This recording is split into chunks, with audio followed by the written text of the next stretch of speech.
Hello everyone, welcome back to my YouTube channel. আজি আপোনালোকৰ মাজলৈ মই মাছৰ কণী ৰেচিপি এটা লৈ আহিছোঁ। তাৰ কাৰণে মই মাছৰ কণীখিনিত ভালকৈ হালধি আৰু নিমখ দি অকমান সময় ৰাখি দিলোঁ।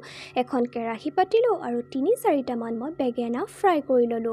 ইয়াৰ পাছতে একেখিনি তেলতে মই মাছৰ কণীখিনি ফ্ৰাই কৰিবলৈ দিলোঁ। মাছৰ কণীখিনি মই এখন চামুচে সৰু সৰু টুকুৰা কৰি দিলোঁ আৰু যেতিয়ালৈকে টাইট নহয় মাছৰ ডিমখিনি তেতিয়ালৈকে মই এইখিনি ফ্ৰাই হ'বলৈ দিলোঁ।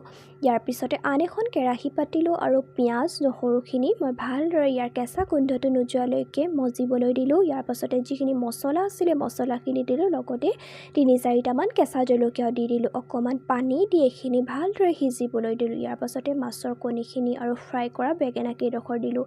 ফ্ৰাই কৰা বেঙেনা যেতিয়া আমি মাছৰ ডিমৰ আঞ্জাত দি দিওঁ, খাবলৈ ই বিৰাটেই টেষ্টি হয়। আপোনালোকে মাছৰ কণীখিনি এবাৰ এনেদৰে বনাই ট্ৰাই কৰি চাবচোন। আৰু যদি মোৰ চেনেলটো প্ৰথমবাৰ আহিছে তেনেহ'লে চেনেলটো ছাবস্ক্ৰাইব কৰিব, মোৰ ভিডিঅ'বোৰ লাইক কমেণ্ট কৰিব।